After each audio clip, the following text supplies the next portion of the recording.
Today, we have the rare opportunity and privilege of speaking with Acharya Dr. Lokesh Muni, a Jain monk, philosopher, and peace ambassador whose lifelong journey embodies the principles of nonviolence, spiritual depth, and compassionate action.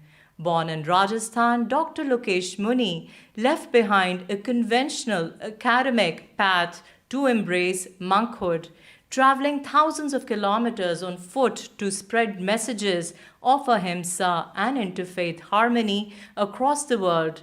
Recipient of India's National Communal Harmony Award and the US Presidential Volunteer Service Award, his insights bridge ancient wisdom and modern challenges. Welcome, Acharya Dr. Lokesh Muni. आप US में कैसे हैं? What brings you to US at this मैं point? US की शांति सद्भावना यात्रा पर पिछले वीक से हूं और पहला कार्यक्रम जैना कन्वेंशन अमेरिका में 72 जैन सेंटर है और उन सभी सेंटरों का 2 वर्ष में एक बार महाअधिवेशन होता है और इस बार का महाअधिवेशन 3 से 6 जुलाई तक शिकागो में था और वहाँ पर 5 से 7 हज़ार लोग 4 दिन तक एक साथ रहे, से आसन से चिंतन और किस तरह से भगवान महावीर का जो अहिंसा का संदेश है जो कि 2600 वर्षों पूर्व बाद भी और अधिक प्रासंगिक है और अधिक उपयोगिता है, उसको समूचे विश्व में कैसे लेकर के जाया जाए। और ऐसे माहौल में खास करके जब हमारी दुनिया के अनेक हिस्सों में युद्ध चल रहा है, संघर्ष और हिंसा का वातावरण है, ऐसे समय के अंदर भगवान महावीर का अहिंसा और अनेकांत का दर्शन वो समूची मानव जाति के हित और कल्याण के लिए उपयोगी है। उस पर बहुत चिंतन मंथन हुआ और उसी के कार्यक्रम के बाद मेरा अमेरिका के इस न्यू जर्सी न्यूयॉर्क क्षेत्र में आना हुआ।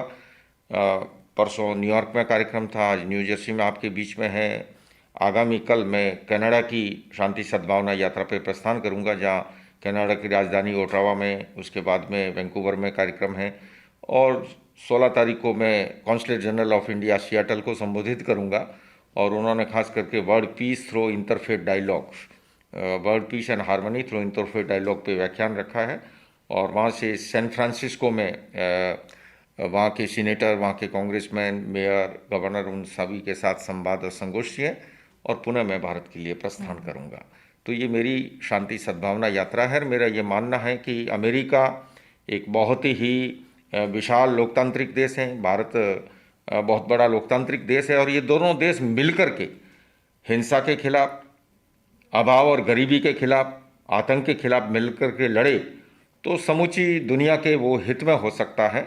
और अमेरिका एक बहुत ही लोकतांत्रिक महान देश है और भारत देश जो केवल वसुधैव कुटुंबकम में विश्वास करता है, सर्वे भवन्तु सुखिनः सर्वे सन्तु निरामय में विश्वास करता है और दोनों मिलकर के काम करेंगे तो मेरे ख्याल से वो दुनिया को खूबसूरत बनाने में बड़ा योगदान होगा। Very true. I would like to talk about your early days, your formative days back in Rajasthan. अपने childhood के बारे में बताइए. What was the point when you decided that you wanted to be a monk? देखिए, मैं भारत का राजस्थान एक पिछड़ा प्रदेश था उस समय और उसमें भी पश्चिमी राजस्थान के बाड़मेर जिले के एक छोटे से कस्बे पचपदरा सिटी में मेरा जन्म हुआ और वहाँ की शिक्षा के बाद 22 वर्ष की अवस्था में, पूर्ण यौवन की अवस्था में, मैंने अणव्रत आंदोलन के प्रवर्तक पूज्य गुरुदेव आचार्य तुलसी जी के कर कमलों से 1983 में मैं दीक्षित हुआ और उसके पीछे मूल ध्येय उद्देश्य हमारी भारतीय संस्कृति में मानव जीवन को सर्वश्रेष्ठ माना गया है, देव दुर्लभ माना गया है और न केवल जैन धर्म में बल्कि तमाम धर्म और दर्शनों में मानव धर्म की महिमा गाई गई है। और मेरा ये भाव रहा कि लिविंग विद पर्पस, उद्देश्य पूर्ण जीवन, एक सार्थक जीवन, केवल तेल, लूण और लकड़ी के बीच में ही उसको जाया न करें और इसी उद्देश्य से मैं इस मार्ग पर आगे बढ़ा और भगवान महावीर का अनेकांत दर्शन, अहिंसा दर्शन मुझे विरासत में मिला। करीब 22 वर्षों तक मैंने पैदल पद यात्राएं की भारत के अनेक हिस्सों में और करीब 21,000 किलोमीटर पैदल पदयात्रा करते हुए राष्ट्रीय चरित्र निर्माण के लिए, मानवीय मूल्यों के उत्थान के लिए, नैतिक और चारित्रिक मूल्यों के उन्नयन के लिए और उसके साथ साथ अनेक सामाजिक कुरीतियों के निवारण के लिए भी जैसा भगवान महावीर का दर्शन है, तिन्नाणम तारियाणम, अपने आत्म कल्याण के साथ साथ जन कल्याण, लोक कल्याण की भावना के साथ कार्य किया। और 2005 में मैंने वाहन विहार को एक्सेप्ट किया, जब मैंने देखा कि भगवान बुद्ध और भगवान महावीर दोनों समकालीन हैं। बौद्ध धर्म लगभग पूरी दुनिया में फैल गया, जबकि महावीर का दर्शन बहुत ही साइंटिफिक है, मोस्ट रिलेवेंट है, किंतु उसके बावजूद भी वो एक सीमित दायरे में रह गया। और इसी पीड़ा से प्रभावित होकर के मैंने वाहन विहार को एक्सेप्ट किया और उसके बाद मैं दुनिया भर में भ्रमण कर रहा हूँ। और मुझे ये सौभाग्य मिला कि मैंने संयुक्त राष्ट्र संघ के मंच से आधा दर्जन से अधिक बार संबोधन दिया।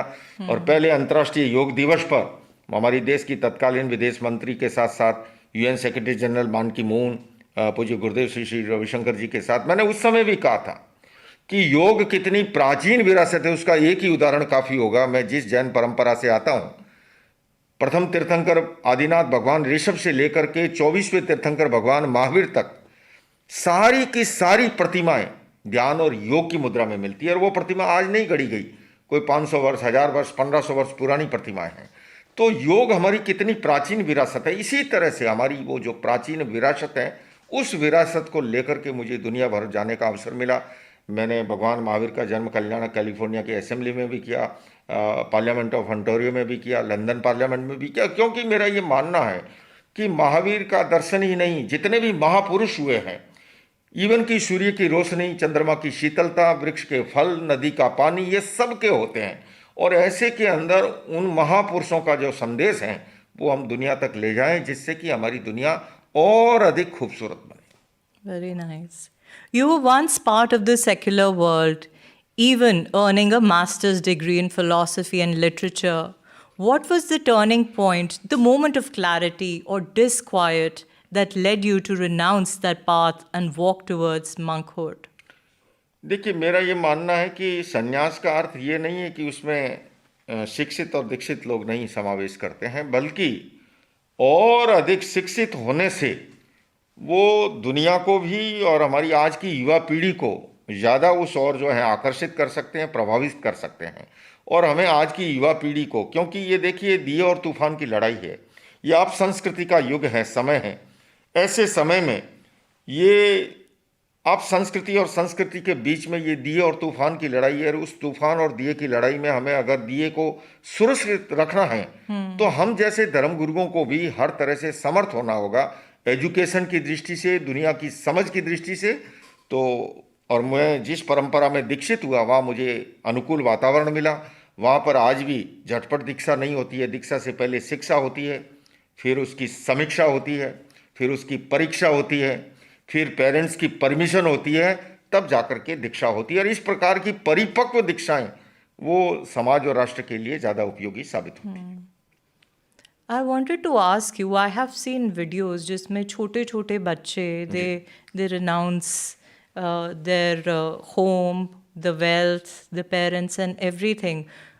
What is मतलब 3 साल का बच्चा, 5 साल का बच्चा, 10 साल का बच्चा, उनमें इतनी नॉलेज कहाँ से आती है? Don't you think they need time to grow and basically decide between what's right for them at what age rather than just renouncing everything and leaving everything? मैं आपके इस प्रश्न का उत्तर इस रूप में देना चाहूँगा। मेरी दृष्टि में योग्य दीक्षा होनी चाहिए। अगर 60 वर्ष का भी व्यक्ति है और अगर वो अयोग्य है तो वो दीक्षा कदापि नहीं होनी चाहिए। और बाकी हमारी विरासत में हम देखें, शंकराचार्य जी ने किस उम्र में दीक्षा लेकर के पूरी दुनिया के अंदर जो है वह संदेश दिया और उन्होंने किस तरह से धर्म और अध्यात्म को फैलाया। हम स्वामी विवेकानंद जी को देखें। मैं अपने स्वयं के गुरु आचार्य तुलसी, जिन्होंने मात्र 11 वर्ष की अवस्था में दीक्षा ली, दुनिया जानती है कि उन्होंने किस तरह से पूरी दुनिया को प्रभावित किया और लाखों लाखों व्यक्तियों के मनों के अंदर नैतिक और चारित्रिक मूल्यों को उत्थान के लिए उन्होंने न केवल सपने जगाए बल्कि उसको मूर्त रूप भी दिया। उसी तरह से मेरे शिक्षा गुरु आचार्य महाप्रज्ञ जी, आप शायद बिलीव नहीं कर पाओगे, मैं कह सकता हूँ कि वो चलता फिरता विश्वविद्यालय, इंसाइक्लोपीडिया ही नहीं, 400 से अधिक ग्रंथ लिखे उन्होंने। लेकिन आप ताजुब करोगे और वाह बोलोगे कि उन्होंने 10 वर्ष की उम्र में दीक्षा ली। तो मैं फिर से कहूँगा, लेकिन मैं बाल दीक्षा का समर्थक नहीं हूँ, न वृद्ध दीक्षा का समर्थक हूँ। योग्य दीक्षा का समर्थक हूं। अगर योग्य है तो उसको जो है, लेकिन हाँ, मैं आपकी इस बात से भी सहमत हूं कि युग के साथ जो है और भी बहुत कुछ बदलाव हुए हैं, और इसलिए अयोग्य दीक्षा कदापि नहीं होनी चाहिए। उसकी कसौटी है योग्यता, वैराग्य, प्रबल वैराग्य के साथ, किंतु युग के साथ साथ उन्हें, जैसे मैं बताऊं, मेरी परंपरा जहां मैं दीक्षित हुआ हूं, वहां मान लीजिए वैराग्य तो हो गया, मान लीजिए जैसे मुझे भी हुआ 14-15 वर्ष की, लेकिन 5-7-8 वर्ष तक तपाया जाता है, उन्हें पढ़ाया जाता है हिंदी, अंग्रेजी, संस्कृत, प्राकृत, जैन दर्शन, अन्य दर्शन, भारतीय दर्शन, पाश्चात्य दर्शन। तो एक अवस्था आते आते वो परिपक्व हो जाता है। तो हमारा फाउंडेशन मजबूत होना चाहिए। अगर फाउंडेशन मजबूत नहीं है, फाउंडेशन मजबूत है तो आप बड़ी से बड़ी उस पर अटालिका महल खड़ा कर सकते हो, और फाउंडेशन कमजोर है तो महल धराशायी हो जाएगा। तो फिर से मैं कहूंगा कि दीक्षा योग्य होनी चाहिए, अयोग्य दीक्षा कदापि नहीं होना चाहिए। दीक्षा का संबंध वैराग्य से है। दो अलग दुनियाएं हैं, एक इंद्रिय जगत की दुनिया, एक अतीन्द्रिय जगत की दुनिया।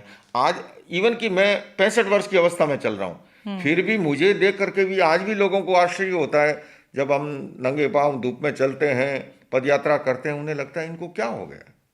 और मैं जब आधी रात गाड़ियों को दौड़ते हुए देखता हूं दिल्ली की सड़कों पे, मुझे लगता है इनको क्या हो गया, पूरी रात दौड़े जा रहे। तो एक इंद्रिय जगत की दुनिया है, एक अतीन्द्रिय जगत की दुनिया है, एक चेतना जगत की दुनिया है, एक पदार्थ जगत की दुनिया है। ये दो अलग अलग दुनियाएं हैं, किंतु उसके बावजूद मैं आपकी बात से सहमत हूं इस बात के लिए कि दीक्षाएं योग्य होनी चाहिए, अयोग्य दीक्षा नहीं होनी चाहिए, किसी कालखंड में नहीं होनी चाहिए, भले ही वो 60 वर्ष का क्यों ना है। और योग्य है तो केवल उम्र के आधार पर नकारना भी नहीं चाहिए, उस पर भी समीक्षा होनी चाहिए। In a world driven by speed, ambition, and conflict, how do you interpret the role of silence, stillness, and ahimsa, not just as ideals but as tools for inner and outer transformation? बहुत अच्छा प्रश्न है आपका, और मैं बताऊं आपको जानकर के प्रसन्नता होगी जिस कॉन्फ्लिक्ट की आप बात कर रही है। आज हम देख रहे हैं हमारी दुनिया के अंदर युद्ध चल रहा है, अशांति चल रही है, हिंसा चल रही है, संघर्ष चल रहा है। और अगर मैं कहूं चाहे वो इजराइल फिलिस्तीन का हो, चाहे वो यूक्रेन और रशिया का हो, और लेकिन मेरा आपसे ये कहना है कि युद्ध के बाद भी क्या होगा। जिस दिन भी युद्ध समाप्त होगा तो बातचीत की टेबल पर आएंगे। हमारा ये कहना है कि भला बर्बादी के बाद हम बातचीत की टेबल पर आते हैं, पहले ही हम बातचीत की टेबल पर क्यों ना आ जाएं। क्योंकि मेरा ये मानना है कि युद्ध, हिंसा और आतंक किसी समस्या का समाधान नहीं है। वार्ता के द्वारा, संवाद के द्वारा, पीस थ्रो डायलॉग के द्वारा हर समस्या को सुलझाया जा सकता है। मेरी दृष्टि में ऐसी कोई समस्या नहीं हो सकती जिसका वार्ता और संवाद के माध्यम से समाधान न निकल सके। और इसीलिए मैंने भारत का पहला विश्व शांति केंद्र स्थापित किया है, मेरी संस्था अहिंसा विश्व भारती ने। उसका ध्येय है, उसका लक्ष्य ये है कि कहीं पर भी कॉन्फ्लिक्ट खड़ा हो तो उसका समय रहते हम सॉल्यूशन लेकर के आए। और इसीलिए मैं पूरी दुनिया भर में पीस एम्बेसडर खड़े करने जा रहा हूं, पीस सोल्जर खड़े करने जा रहा हूं। सरकार, पुलिस, प्रशासन, फायर ब्रिगेड अपना काम करे, लेकिन हमारे ये पीस सोल्जर कहीं पर भी कॉन्फ्लिक्ट खड़ा हो तो समय रहते बातचीत की टेबल पर ला करके। और मैंने अपने जीवन में अनेक ऐसे अनुभव किए हैं। मेरे भारत देश के अंदर एक बार सच्चा सौदा डेरा और सिख कम्युनिटी के बीच में विवाद उत्पन्न हुआ।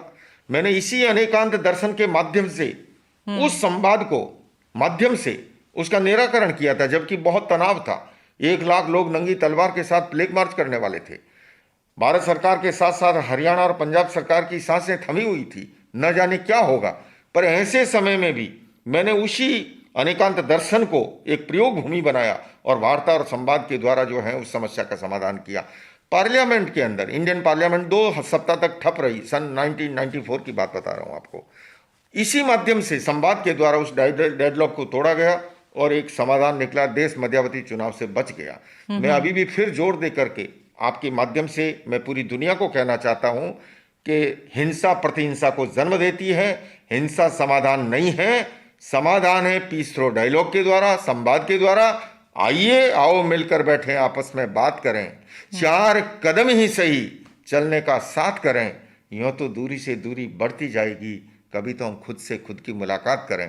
तो हमारा प्रयास ये रहेगा, विश्व शांति केंद्र की सेवाएं इस बात के लिए रहेगी पूरी दुनिया को कि हम दुनिया को हिंसा, आतंक और युद्ध से बचाएं और पूरी दुनिया में अहिंसा और शांति का साम्राज्य हो, और उसके लिए अहिंसा विश्व भारती सदैव समर्पित रहेगा। Very nice. I want to ask you, what is your understanding of God? Is God for you a presence, a principle, or something else entirely? And how does this understanding influence how you live each day?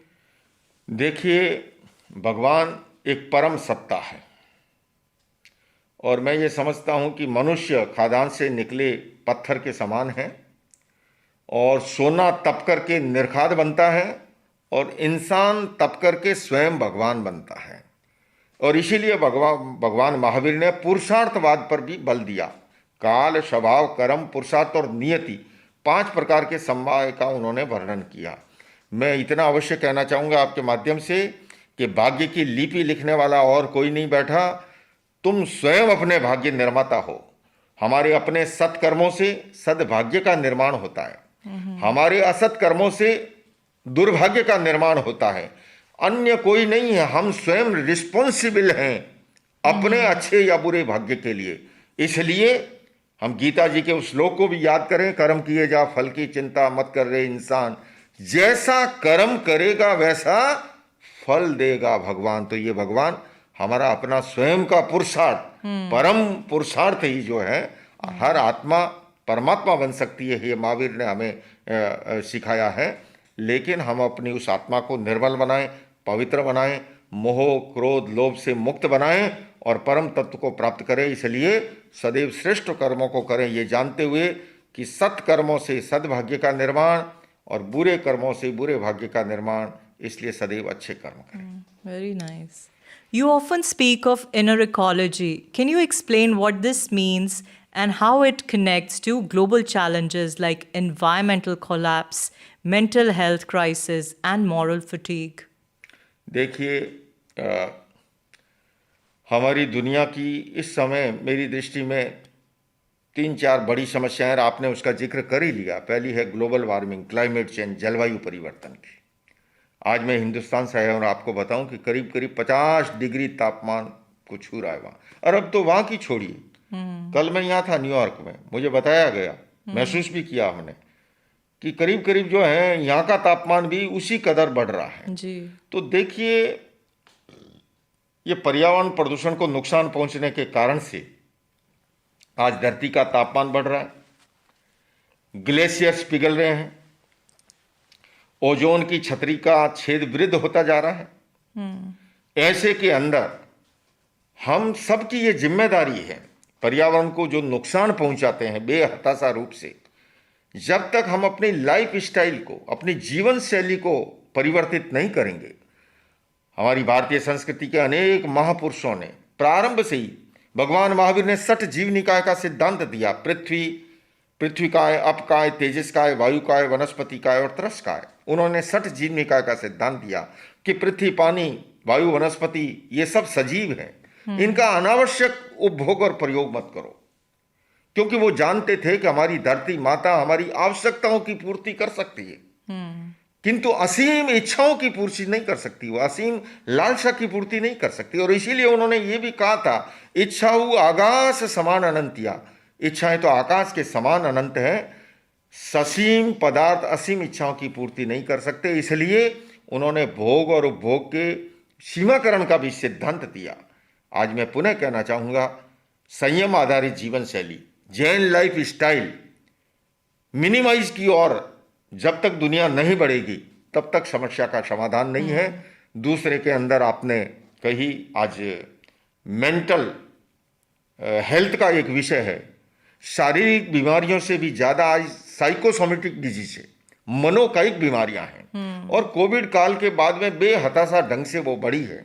Even America में बताऊं, मैं पिछली यात्राओं पर Covid के बाद में जब यहाँ पर था तो यहाँ के स्कूली बच्चे जिस तरह से उस मेंटल हेल्थ के इशू को झेल रहे थे, और मैंने काफ़ी कार्य किया। हमेशा मैं महीने भर के लिए आता हूँ, तब मैंने 3 महीने लगातार यहाँ लगाए, और यही कारण है कि मुझे अमेरिकन प्रेसिडेंशियल अवार्ड से भी सम्मानित किया गया उस कार्य को लेकर के। तो इस दुनिया को हमें बदलने के लिए हमें हमारी विरासत में जो तत्व मिले हैं, लेकिन उसको जीवन व्यवहार में उतारने होंगे। हमारी 2 दुनिया है, एक गरीब की दुनिया, एक अमीर की दुनिया। महावीर ने कहा था, असंविभागी न हो तत्स मोक्षो, कि हमारे भीतर समविभाग की चेतना, अगर हमारा भाई भूखा सोया है और हम भरपेट खाते हैं तो हम मोक्ष के अधिकारी नहीं हैं।